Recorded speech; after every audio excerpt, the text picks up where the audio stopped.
நாடு முழுக்க பல்வேறு குற்ற சம்பவங்கள் நடந்துட்டு தான் இருக்கு. காவல்துறையினரும் விசாரிச்சுட்டு தான் இருக்காங்க. அது மாதிரியான குற்றங்களின் தொகுப்பு தான் நிகழ்தகவு.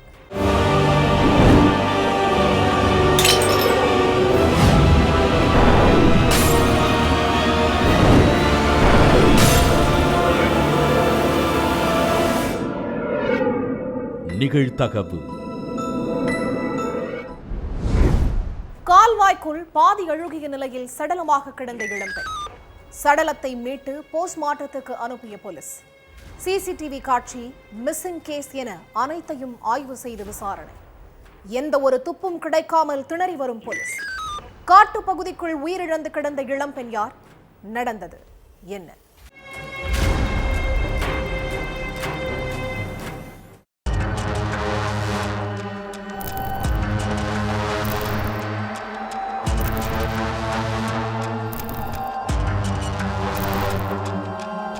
அடர்ந்த காட்டு பகுதியில மயானம் ஒண்ணு இருக்கு. சாயங்காலம் 6 மணிக்கு மேல அந்த காட்டு பகுதிக்குள்ள கிராம மக்கள் யாருமே போக மாட்டாங்க. ஆனா ஒரு சில இளைஞர்கள் மட்டும் மது குடிக்கிறதுக்காக அந்த காட்டு பகுதிக்கு அடிக்கடி போயிருக்காங்க. அப்போ அங்க இருக்கிற ஒரு கால்வாய்க்குள்ள அழுகுன நிலையில 25 வயது பெண்ணுடைய சடலம் கிடந்திருக்கு. இத பார்த்து பதறி போன இளைஞர்கள் அங்கிருந்து அலறி அடிச்சுக்கிட்டு ஓடி வந்து காட்டுக்குள்ள இளம்பெண் சடலம் கிடக்கிறதா கிராம மக்கள் கிட்ட சொல்லி இருக்காங்க. இதனால ஒட்டுமொத்த கிராமமும் அந்த கால்வாய் இருந்த பகுதிக்கு போய் சடலத்தை பார்த்து ஒரு நிமிஷம் திகைச்சு போய் நின்னு இருக்காங்க. அப்போ அங்க இருந்த ஒருத்தர் போலீஸ் ஸ்டேஷனுக்கு போன் பண்ணி தகவலை சொல்லி இருக்காரு. உடனே சம்பவ இடத்துக்கு வந்த போலீஸ் முதல்ல சடலத்தை ஆய்வு பண்ணி இருக்காங்க. உயிரிழந்த பெண் யாருன்னு தெரிஞ்சுக்க ஐடி ப்ரூஃப் ஏதாவது சிக்குதான்னு பார்த்துருக்காங்க. ஆனா அதுல எந்த ஒரு ஆதாரமும் போலீஸுக்கு கிடைக்கல. அதையடுத்து உயிரிழந்த பெண் யாரு, அவங்க எந்த ஊரை சேர்ந்தவங்க, உங்களுக்கு இந்த பெண் யாருன்னு தெரியுமான்னு அங்க இருந்த கிராம மக்கள் கிட்ட போலீஸ் கேட்டிருக்காங்க. அதுக்கு உயிரிழந்து கிடக்கிற பொண்ணை பத்தி எங்களுக்கு எதுவும் தெரியாதுன்னு கிராம மக்கள் சொல்லிட்டாங்க. அதையடுத்து தடயவியல் நிபுணர்களையும் மோப்ப நாய்களையும் வர வச்ச போலீஸ் சோதனை பண்ணியிருக்காங்க. அதுல இளம்பெண் உயிரிழந்து கிட்டத்தட்ட 10 நாளைக்கு மேல ஆகிருச்சுன்னு, உடல் பாதி அழுகி போயிருக்கிறதால சரியா சடலத்தை போஸ்ட்மார்ட்டமும் பண்ண முடியலன்னு தெரிய வந்திருக்கு. இதனால உயிரிழந்து கிடந்த பெண் பத்தி போலீஸுக்கு எந்த ஒரு தகவலும் கிடைக்கல. இது கொலையா இல்ல வேற ஏதாவது காரணமான்னு போலீஸால கணிக்க முடியல. அதுக்கடுத்து சடலத்தை புகைப்படம் எடுத்து சுற்றுவட்டார பகுதியில் உள்ள போலீஸ் ஸ்டேஷனுக்கு அனுப்பி வச்ச போலீஸ் 25 வயது மதிக்கத்தக்க இளம்பெண்கள் தொடர்பா மிஸ்ஸிங் கேஸ் ஏதாவது ரெஜிஸ்டர் ஆகி இருக்கான்னு பார்க்க சொல்லி இருக்காங்க. உயிரிழந்த பெண்ணுடைய முகஜாட வடமாநில பெண் மாதிரி இருந்ததால வெளி மாநிலத்திலிருந்து ஏதாவது மிஸ்ஸிங் கேஸ் ஃபைல் ஆகியிருக்கான்னு பார்த்திருக்காங்க. ஆனா எந்த ஒரு போலீஸ் ஸ்டேஷன்லயும் மிஸ்ஸிங் கேஸும் ஃபைல் ஆகல. அதுக்கடுத்து அந்த ஏரியால உள்ள கடைகள்ல பொருத்தப்பட்டிருந்த சிசிடிவி, சாலைகள்ல பொருத்தப்பட்டிருந்த சிசிடிவி எல்லாத்தையும் எடுத்து ஆய்வு பண்ணியிருக்காங்க போலீஸ். ஆனா அதுலயும் இளம்பெண் அந்த வழியா போன மாதிரி எந்த ஒரு அறிகுறியும் இல்லை. ஆத்துப்பட்டி கிராமத்துல 100க்கும் மேற்பட்ட குடும்பங்கள் வசிச்சுக்கிட்டு இருக்காங்க. இங்க அதிக மில் கம்பெனி இருக்குதுன்னு கூறப்படுது. அங்க நிறைய வடமாநில பெண்கள் தான் வேலை பார்த்துக்கிட்டு இருந்திருக்காங்க. இத தெரிஞ்சுக்கிட்ட போலீஸ் அந்த வடமாநில பெண்கள் கிட்டையும் விசாரிக்க ஆரம்பிச்சாங்க. ஆனா அவங்களும் எங்களுக்கு எதுவும் தெரியாதுன்னு சொல்லிட்டாங்க. அதுக்கு பிறகு சடலத்தை புகைப்படம் எடுத்த போலீஸ் பேப்பர்ல அட்வர்டைஸ்மெண்ட் கொடுத்தும் போஸ்டர் அடிச்சு ஒட்டியும் இளம்பெண் பத்தி தகவலை சேகரிக்க முனைப்பு காட்டியிருக்காங்க. இளம்பெண் உயிரிழந்து கிட்டத்தட்ட 1 மாசத்துக்கு மேல ஆகுது. ஆனா இப்போ வரைக்கும் போலீஸால உயிரிழந்த பெண் யாருன்னு, அவங்க கொலை செய்யப்பட்டாங்களா இல்ல வேற ஏதாவது காரணமானு கண்டுபிடிக்க முடியல.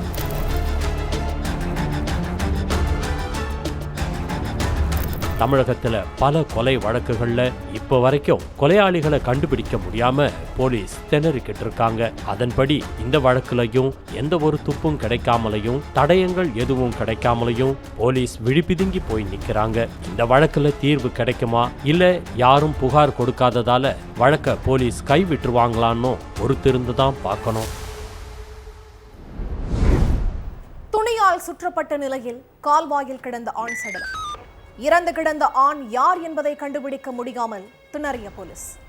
காவல்துறைக்கு துருப்புச்சீட்டாக கிடைத்த தங்க காப்பு. ஆணை கொடூரமாக கொலை செய்துவிட்டு கல்லை கட்டி கால்வாயில் வீசியது யார்?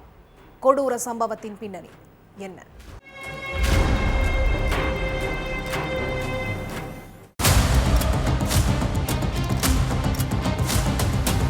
ஆந்திர மாநிலம் ஸ்ரீ சத்யசாய் மாவட்டத்தில் இருக்கிற ஒரு கால்வாயில ஆண் சடலம் ஒண்ணு கிடக்கிறதா போலீஸுக்கு தகவல் வந்திருக்கு. அதுக்கு பிறகு சம்பவ இடத்துக்கு போய் பார்த்தப்ப துணியால சுத்தி வச்சு ஒரு ஆண் சடலம் கிடந்திருக்கு. அந்த நபரை யாரோ கொடூரமா கொன்னு சடலத்தை துணியால சுத்தி கல்ல கட்டி கால்வாயில வீசி இருந்திருக்காங்க. முகம் அடையாளமே தெரியாத அளவுக்கு செதஞ்சு போய் இருந்ததால அந்த நபரை யாருங்கிறத கண்டுபிடிக்க முடியாம போலீஸ் திணறிக்கிட்டு இருந்தாங்க. அந்த நபரின் உடல்ல யார் பேரையாவது பச்சை குத்தி இருக்காங்களான்னு பார்த்தா அதுவும் இல்ல. கால்வாயில இருந்து சடலத்தை மீட்ட நாள்ல இருந்து அதுக்கு முன்னாடி ஒரு வாரம் வரைக்கும் அந்த இடத்துல பதிவான செல்போன் சிக்னல்களை வச்சு விசாரிச்சு பார்த்திருக்காங்க. போலீஸுக்கு அதுலயும் எந்த க்ளூவும் கிடைக்கல. அதுக்கு பிறகு சடலத்தை போஸ்ட்மார்ட்டம் பண்ணப்ப அந்த ஆண் கிட்ட இருந்த தங்க காப்பை டாக்டர்கள் பார்த்து போலீஸ் கிட்ட கொடுத்திருக்காங்க.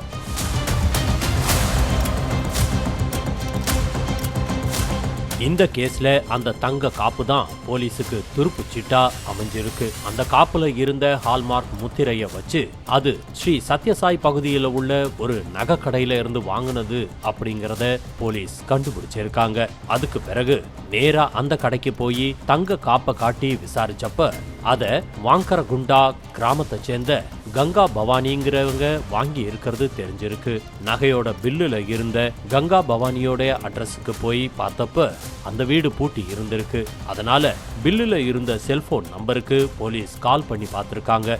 கங்கா பவானி போனை அட்டன் பண்ணி தான் வெளியூர்ல இருக்கிறதா சொல்லி இருக்காங்க. உங்க கணவர் எங்கன்னு கேட்டப்ப அவரு வேலை விஷயமா வெளிநாட்டுக்கு போயிருக்காரு, வரத்துக்கு ஒரு மாசத்துக்கு மேலாகும்னு சொல்லிட்டு போனை கட் பண்ணிட்டாங்க. கங்கா பவானி ஏதோ தடுமாற்றத்தோடையே பேசுறத கவனிச்ச போலீஸ் அவங்க மேல சந்தேகம் அதிகமாக அந்த செல்போன் நம்பரை இருக்கிற இடத்தை ட்ரேஸ் பண்ணிக்கிட்டு ஸ்பாட்டுக்கு போயிருக்காங்க. அங்க இருந்த கங்கா பவானிய ஸ்டேஷனுக்கு கூட்டிட்டு வந்து விசாரணை நடத்தினாங்க. அப்போ கங்கா பவானி தெளிவா பதில் சொல்லாம மாத்தி மாத்தி பேசினதை கவனிச்ச காவலர்கள் மேலும் மேலும் துருவி விசாரிச்சாங்க. போலீஸ்காரங்களுடைய கிடுக்கு பிடி விசாரணைக்கு தாக்கு பிடிக்க முடியாம மொத்த உண்மையையும் கக்கி இருக்காங்க கங்கா பவானி. வான்கரகுண்டா கிராமத்தை சேர்ந்த ராமப்பாவுக்கும் அதே ஊரை சேர்ந்த கங்கா பவானிக்கும் 2009 கல்யாணம் நடந்திருக்கு. இந்த தம்பதிக்கு குழந்தைகள் இல்ல. இந்த சூழல்ல கங்கா பவானிக்கும் அதே ஏரியாவை சேர்ந்த கங்காத்ரிங்கிறவருக்கும் இடையில பழக்கம் ஏற்பட்டு அது தகாத உறவா மாறி இருக்கு. கணவர் ராமப்பா வீட்டுல இல்லாத நேரத்துல கங்காத்ரிய வீட்டுக்கு வர வச்ச கங்கா பவானி அவங்க கூட தனிமையில இருந்ததா சொல்லப்படுது. இதே மாதிரி 2 பேரும் ஒரு நாள் தனிமையில இருந்தப்ப வேலைக்கு போன கணவர் ராமப்பா பாதியிலேயே வீட்டுக்கு வந்திருக்காரு. அந்த சமயம் வீட்டுக்குள்ள காலடி எடுத்து வச்சதுமே அங்க கங்காத்ரியோட சத்தம் கேட்டிருக்கு. என்ன இதுன்னு சந்தேகத்திலேயே பெட்ரூம்குள்ள போய் பார்த்தா அங்க மனைவி கங்கா பவானியும் கங்காத்ரியும் கணவன் மனைவி போல தனிமையில இருந்திருக்காங்க. இத்தனை நாளா சந்தேகப்பட்டது சரியா போச்சுன்னு சொல்லி ஆத்திரத்தோட உச்சிக்கு போன ராமப்பா மனைவி கங்கா பவானியையும் கங்காத்ரியையும் அடிச்சிருக்காரு. அதுக்கு பிறகு ராமப்பா போதையில அசந்த நேரம் பார்த்து காதலன் கங்காத்ரிய வீட்டுக்கு வர வச்சு துப்பட்டாவால ராமப்பாவோட கழுத்தை நெரிச்சு அவரை துடிக்க கொலை பண்ணியிருக்காங்க. இதெல்லாம் நடந்தது பகல் 12 மணிக்கு. சடலத்தை இப்ப வெளியே எடுத்துட்டு போனா மாட்டிக்குவோம்னு நினைச்சு ராத்திரி வரைக்கும் வெயிட் பண்ணியிருக்காங்க. இரவு 12 மணி ஆனதும் கங்காத்ரி தன்னுடைய நண்பன் சுதர்சனை வர வச்சு ராமப்பாவுடைய சடலத்தை தூக்கிக்கிட்டு போக பிளான் பண்ணியிருக்காங்க. கங்காத்ரி பைக்கை ஓட்ட நடுவுல ராமப்பா சடலத்தை வச்சுக்கிட்டு பின் சீட்ல சுதர்சன் உட்கார்ந்து இருந்திருக்கான். விஷ்ணு கங்கா பவானிக்கு துணையா அவங்க கூட இருந்திருக்கான். அடுத்து வீட்டுல இருந்து 6 கிலோமீட்டர் தூரத்துல உள்ள ஒரு கால்வாயில ராமப்பாவுடைய சடலத்தை வீசிட்டு திரும்பவும் வீட்டுக்கு வந்திருக்காங்க. சொந்தக்காரங்க யாராவது ராமப்பாவை பத்தி கேட்டா அவர் வேலை விஷயமா வெளியூர் போயிருக்கிறதா சொல்லி சமாளிச்சிருக்காங்க. 10 நாளைக்கு அப்புறம் கால்வாயில இருந்து ராமப்பாவுடைய சடலத்தை போலீஸ் மீட்டதுக்கு பிறகுதான் மொத்த விஷயமும் வெளிச்சத்துக்கு வந்திருக்கு. விசாரணைக்கு பிறகு கங்கா பவானி கங்காத்ரி உட்பட 4 பேரை அரெஸ்ட் பண்ண போலீஸ் அவங்கள ஜெயில அடைச்சி கம்பி எண்ண வச்சிருக்காங்க. வழக்கம் போல் கடைக்கு செல்வதற்காக புறப்பட்ட தம்பதி தானும் வருவதாக கூறி அடம் பிடித்த 10 வயது மகள். சிறுமியின் நடவடிக்கையில் புதிதாக தெரிந்த மாற்றம். மகளின் உடம்பில் இருந்த நகக்கீறல்களை பார்த்து அதிர்ச்சியில் உறைந்த பெற்றோர். சிறுமியிடம் அத்துமீறிய கொடூரன் யார்? நடந்தது என்ன?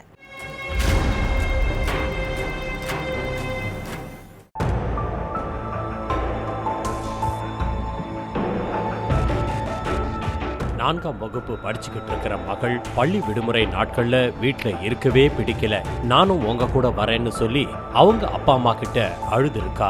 கார்பெண்டர் கடை வச்சிருக்கிற பெற்றோர் அங்க வந்து நீ என்ன பண்ணுவ, வீட்டுல இருந்து விளையாடு, கொஞ்ச நேரத்துல வந்துருவோம்னு சொல்லி இருக்காங்க. ஆனா சிறுமி நானும் உங்க கூட கடைக்கு வரேன்னு பதட்டத்தோடவே அடம் பிடிச்சிருக்கா.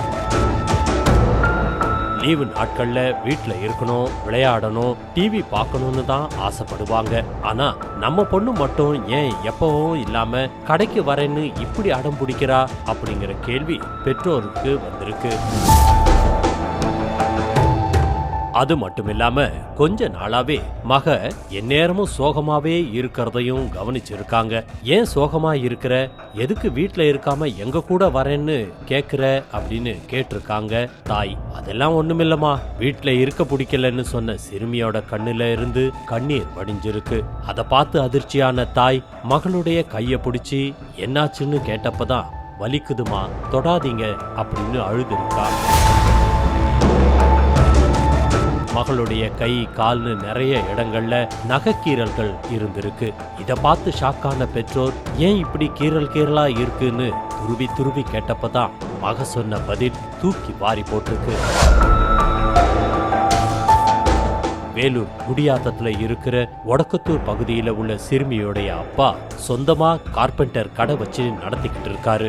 இவர்கிட்ட 55 வயசான வெங்கடேசன்ங்கிறவன் வேலை பார்த்துக்கிட்டு இருந்திருக்கான். சிறுமியோடைய அப்பா கடைக்கு தேவையான பொருட்களை வாங்கறதுக்காக அடிக்கடி வெளியே போயிடுவாராம். அதனால வெங்கடேசன் தான் கடையை திறந்து மூடுறதுல இருந்து எல்லாத்தையும் கவனிச்சுக்கிட்டு இருந்திருக்கான். முதலாளி வீட்டிலேயே தங்கி வேலை பார்த்துக்கிட்டு இருந்த வெங்கடேசன் காலையில கடைக்கு போனா நைட்டு 11 மணிக்கு மேலதான் வீட்டுக்கு வருவான். ஞாயிற்றுக்கிழமையானா லீவு.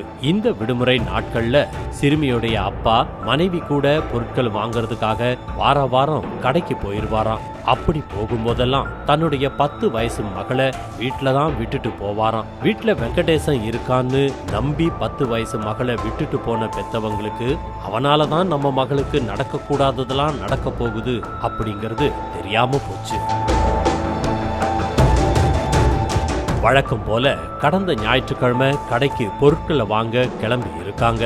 அப்போ 10 வயசு பொண்ணு தானும் கூட வரேன்னு அழவே பெத்தவங்க என்ன ஏதுன்னு நிதானமா உட்கார்ந்து விசாரிச்சிருக்காங்க. அப்போ வெங்கடேசன் அங்கிள் என்ன பேட் டச் பண்றாருமா, தனியா கூட்டிட்டு போய் எனக்கு வலிக்குதுமான்னு சொல்லி அழுது இருக்காங்க.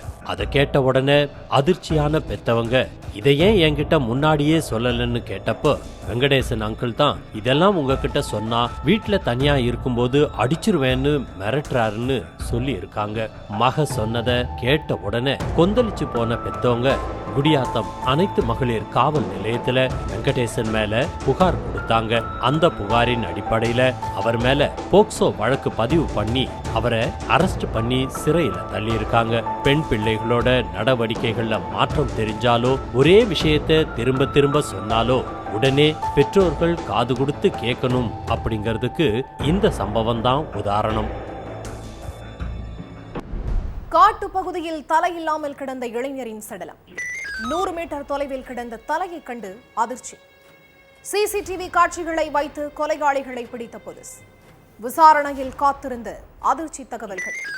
இளைஞரை கொலை செய்த நபர்கள் யார்? பின்னணி என்ன?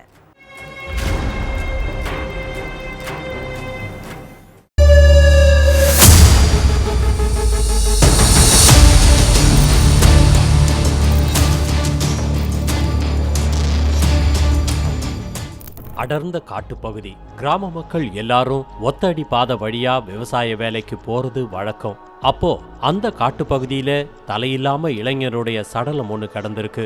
அதை பார்த்து அதிர்ச்சி அடைஞ்ச கிராம மக்கள் போலீஸுக்கு போன் பண்ணி தகவலை சொன்னாங்க. உடனடியா சம்பவ இடத்துக்கு வந்த போலீஸ் இளைஞருடைய சடலத்தை மீட்டிருக்காங்க. அதையடுத்து தலை எங்க கிடக்குதுன்னு அந்த பகுதி பூரா தேடி பார்த்திருக்காங்க. அப்போ அங்க இருந்து ஒரு 100 மீட்டர் தொலைவுல இளைஞருடைய தலை கிடந்திருக்கு. அதையடுத்து அந்த உடலையும் தலையையும் மீட்ட போலீஸ் உயிரிழந்த இளைஞர் யாருன்னு தெரிஞ்சுக்கிறதுக்காக அவருடைய உடையில ஐடி ப்ரூஃப் ஏதாவது இருக்கான்னு செக் பண்ணியிருக்காங்க. அந்த சமயம் அவருடைய சட்டை பாக்கெட்ல ஆதார் கார்டு இருந்திருக்கு. அதை வச்சு உயிரிழந்தவர் இடங்கன சாலையை சேர்ந்த கௌதமன்னு தெரிய வந்திருக்கு. அதுக்கடுத்ததா சடலத்தை மீட்டு போஸ்ட்மார்ட்டத்துக்கு அனுப்பி வச்ச போலீஸ் கௌதமனை கொலை செஞ்சது யாரு, கௌதமனுக்கு யார் கூடயாவது முன்பகை இருக்கான்னு உறவினர்கள் கிட்ட விசாரிச்சிருக்காங்க. கௌதமன் மேல ஏற்கனவே ஒரு கொலை கேஸ் இருக்குன்னு சொன்ன உறவுக்காரங்க, ஆனா இப்ப அவரை யாரு கொலை செஞ்சாங்கன்னு எங்களுக்கு தெரியாதுன்னு சொல்லிட்டாங்க. அதையடுத்து அந்த ஏரியாவுல உள்ள மொத்த சிசிடிவி காட்சிகளையும் எடுத்து பார்த்திருக்காங்க. அதுல ஒரு பைக்ல கௌதமன் கூட தனுஷ் மூர்த்தின்னு 2 பேர் போன காட்சிகள் பதிவாகி இருந்திருக்கு. அதை வச்சு அவங்க தான் கொலையாளிகள்னு கன்ஃபார்மா சொன்ன போலீஸ் 2 பேருடைய செல்போன் நம்பரையும் ட்ரேஸ் அவுட் பண்ணி விசாரிச்சிருக்காங்க. அடுத்து நேரா அவங்க வீட்டுக்கு போன போலீஸ் அங்க பதுங்கி இருந்த தனுஷ் மற்றும் மூர்த்தியை பிடிச்சு கஸ்டடியில எடுத்து விசாரிச்சிருக்காங்க. சேலத்துல உள்ள இடங்கன சாலை நகராட்சி பகுதியைச் சேர்ந்தவர் கௌதமன். இவர் மேல ஏற்கனவே சொந்த அண்ணனை அடிச்சு கொலை செஞ்ச கேஸ் இருக்குது. இவரும் அதே பகுதியை சேர்ந்த 23 வயதான மூர்த்தி, 22 வயதான தனுஷும் க்ளோஸ் ஃப்ரெண்ட்ஸ். இவங்க 3 பேருமே கூலி வேலை செஞ்சுக்கிட்டு இருக்காங்க. எந்நேரமும் குடிச்சிட்டு அக்கம் பக்கத்துல உள்ள நபர்களோட சண்டை போடுறது தான் இவங்களுக்கு பிரதான வேலையே. இதுல கௌதமனுக்கு 25 வயசாகுது. சம்பவத்தன்னைக்கு இவங்க 3 பேரும் KR தோப்பூர் காட்டு பகுதியில உட்கார்ந்து மது குடிச்சிட்டு இருந்திருக்காங்க. மூர்த்திக்கும் தனுஷுக்கும் போதை உச்சத்துல ஏறி இருக்கு. அந்த சமயம் 2 பேருமே கௌதமனை பார்த்து வாடா போடான்னு மரியாதை இல்லாம பேசியிருக்காங்க. அதுக்கு கௌதமன், டே நான் உங்களை விட வயசுல மூத்தவன்டா, என்ன மரியாதை இல்லாம பேசாதீங்கன்னு சொல்லி இருக்காரு. அதை கேட்ட மூர்த்தியும் தனுஷும் அப்படித்தாண்டா பேசுவோம்னு பதிலுக்கு சொல்லியிருக்காங்க. ஏற்கனவே நான் ஒரு கொலை செஞ்சவன், நீங்க என்னையே மரியாதை இல்லாம பேசுறீங்களா? ஒழுங்கா என்கிட்ட மன்னிப்பு கேட்டுருங்க, இல்லைன்னா 2 பேரையும் உயிரோடையே விடமாட்டேன்னு மிரட்டி இருக்காரு. இதை கேட்டு கோபமான அந்த 2 பேரும் கௌதமனை சரமாரியா தாக்கி இருக்காங்க. அதையடுத்து மறைச்சு வச்சிருந்த கத்தியை எடுத்து கௌதமனை சரமாரியா குத்தி கொன்னுட்டு மது போதையில தங்களுடைய வீட்டுக்கு போயிட்டு 2 பேரும் ஒன்னும் தெரியாத மாதிரி இருந்திருக்காங்க. விசாரணையின் முடிவுல எல்லா உண்மையையும் தெரிஞ்சுக்கிட்ட போலீஸ் சிசிடிவி காட்சிகளை வச்சு 2 பேருடைய செல்போனையும் ட்ரேஸ் பண்ணி பிடிச்சிட்டாங்க. இதையடுத்து கௌதமனுடைய தலை 2 பேரும் துண்டா வெட்டி எடுத்தாங்களா, அப்படி இல்லைன்னா சடலம் அழுகி போனதால நாய் கடிச்சு துண்டா எடுத்துருச்சான்னு போலீஸ் விசாரணை பண்ணிக்கிட்டு இருக்காங்க. மதுபான கடையிலிருந்து வெளியே வந்த காங்கிரஸ் நிர்வாகியை சுத்து போட்ட கும்பல். கண்ணி வைக்கும் நேரத்தில் காங்கிரஸ் நிர்வாகியை வெட்டி சாய்த்த கொடூரம். நீண்ட நாட்களாக இருந்த முன்பகைதான் கொலைக்கு காரணம் என விசாரணையில் அம்பலம். காங்கிரஸ் நிர்வாகியை கொலை செய்த கும்பல் யார்? நடந்தது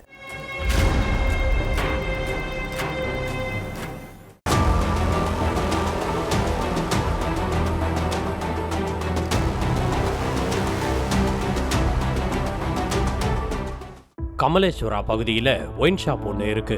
இங்க உட்கார்ந்து நிறைய பேரு மது குடிச்சுக்கிட்டு இருந்திருக்காங்க. கரெக்டா நைட்டு 8 மணிக்கு ஃபுல் போதையில கணேஷ் கவுடாங்கிற நபரு தள்ளாடுனபடி ஒயின் ஷாப்பை விட்டு வெளியே வந்திருக்காரு. அந்த நேரத்துல திடீர்னு அவரை சுத்து போட்ட ஒரு கும்பல் கணேஷ் கிட்ட வாக்குவாதம் பண்ணி இருக்காங்க. அப்ப கணேஷ் அந்த கும்பல்ல இருந்த 2 பேரை சரமாரியா தாக்கி இருக்காரு. இத பார்த்து ஆத்திரமடைஞ்ச அந்த கும்பல் மறைச்சு வச்சிருந்த அருவாளை எடுத்து கணேஷ சரமாரியா வெட்டி இருக்காங்க. இதுல நிலக்குலைஞ்சு போன கணேஷ் சம்பவ இடத்திலேயே ரத்த வெள்ளத்துல துடிதுடிக்க உயிரிழந்துட்டாரு. இந்த விஷயத்தை கேள்விப்பட்டு சம்பவ இடத்துக்கு போன போலீஸ் கணேஷுடைய சடலத்தை மீட்டு போஸ்ட்மார்ட்டத்துக்கு அனுப்பி வச்சுட்டு விசாரணை பண்ணியிருக்காங்க. இதுக்கடையில விசாரணையில இருந்த போலீஸுக்கு போன் ஒண்ணு வந்திருக்கு. எதிர்முனையில பேசின ஒருத்தங்க, நாங்க பிரைவேட் ஹாஸ்பிட்டல்ல இருந்து பேசுறோம், இங்க 2 பேரு சட்டப்பூரா ரத்த காயத்தோட வந்து அட்மிட் ஆயிருக்காங்கன்னு சொல்லியிருக்காங்க. உடனே அந்த நபர் சொன்ன ஹாஸ்பிட்டலுக்கு போன போலீஸ் சஞ்சய், நிதின்னு 2 பேர்கிட்ட விசாரணை பண்ணியிருக்காங்க. அதுல தான் பல பகீர் தகவல்கள் வெளியாகி இருக்கு. கர்நாடகாவில் உள்ள சிக்மகளூர் பகுதியைச் சேர்ந்த கணேஷ் கவுடா காங்கிரஸ் கட்சியில நிர்வாகியா இருந்தாரு. இவரு அதே பகுதியில பஞ்சாயத்து உறுப்பினராகவும் இருந்தாரு. பிரபல ரவுடியான கணேஷ் அந்த பகுதி மக்கள் கிட்ட நல்ல செல்வாக்க பெற்றவர்னு சொல்லப்படுது. ரவுடியா இருந்தாலும் தன்னுடைய ஏரியா மக்களுக்கு நிறைய உதவிகள் செஞ்சிருக்காருன்னு சொல்லப்படுது. இவருக்கும் பஜ்ரங் தளத்தை சேர்ந்த சஞ்சய், நிதின் உள்ளிட்ட நபர்களுக்கும் ரொம்ப நாட்களாவே முன்பகை இருக்குதுன்னு சொல்லப்படுது. இவங்க எல்லாரும் பக்கத்து ஏரியாங்கிறதால பேனர் வைக்கிறது தொடர்பாகவும் அடிக்கடி பிரச்சனை ஏற்பட்டிருக்கு. இன்னும் கொஞ்ச நாள்ல அங்க மாவட்ட ஊராட்சி குழு உறுப்பினர்கள் தேர்தல் நடக்கவிருக்கு. இந்த தேர்தல்ல எப்படியாச்சும் ஜெயிச்சிடணுங்கிற நினைச்சு சஞ்சயும் நிதினும் ரொம்ப தீவிரமா கட்சி வேலையில இறங்கி இருக்காங்க. அதே மாதிரி காங்கிரஸ் கட்சி சார்பா கணேஷை நிக்க வச்சா நம்ம தோத்து போயிருவோம் அப்படிங்கிற பயமும் இவங்களுக்கு இருந்திருக்கு. அதனால கணேஷை நிக்க விடாம பண்றதுக்கு, அவருக்கு கெட்ட பெயரை ஏற்படுத்துற மாதிரி நிறைய வேலைகளை இவங்க 2 பேருமா சேர்ந்து பண்ணியிருக்காங்க. ஆனா அது எதுவுமே எடுபடல. காங்கிரஸ் கட்சி சார்பா கணேஷ் நிக்கிறதா அந்த கட்சி அறிவிச்சிருக்கு. இதனால கொதிப்படைஞ்சு போன சஞ்சயும் நிதினும், கணேஷ் எலெக்ஷன்ல நின்னா நாம கண்டிப்பா தோத்து போயிருவோம், அதனால அவனுடைய கதையை முடிச்சிடணும்னு திட்டம் போட்டிருக்காங்க. அதன்படி கணேஷ் எங்கெல்லாம் தனியா போறாரு, அவர் கூட ஆட்கள் யாராவது போறாங்களா இல்லையா அப்படின்னு எல்லாத்தையும் கண்காணிச்சுக்கிட்டு இருந்திருக்காங்க. சம்பவத்தன்னைக்கு கணேஷ் மட்டும் தனியா மது கடைக்கு போயிருக்காரு. கொஞ்ச நேரம் கழிச்சு ஃபுல் போதையில வெளியே வந்திருக்காரு கணேஷ். அப்ப அவரை சுத்து போட்ட சஞ்சய் மற்றும் நிதின் உள்ளிட்ட கும்பல் அவரை கண்மூடித்தனமா வெட்டி போட்டுட்டு அங்க இருந்து தப்பிச்சு போயிட்டாங்க. இந்த தகவலை கேள்விப்பட்டு சம்பவ இடத்துக்கு வந்த போலீஸ் தீர விசாரணை பண்ணி சஞ்சய், நிதின் இவங்க 2 பேரையும் அரெஸ்ட் பண்ணி சிறையில் அடைச்சிட்டாங்க. அது மட்டும் இல்லாம தலைமறைவா இருக்கிற நபர்களை வலைவீசி தேடிக்கிட்டும் இருக்காங்க. ஒவ்வொரு குற்றங்களின் முடிவும் சட்டத்தின் கையில். விசாரணை தொடரும், பார்க்கலாம் அடுத்த நிகழ்தகவில்.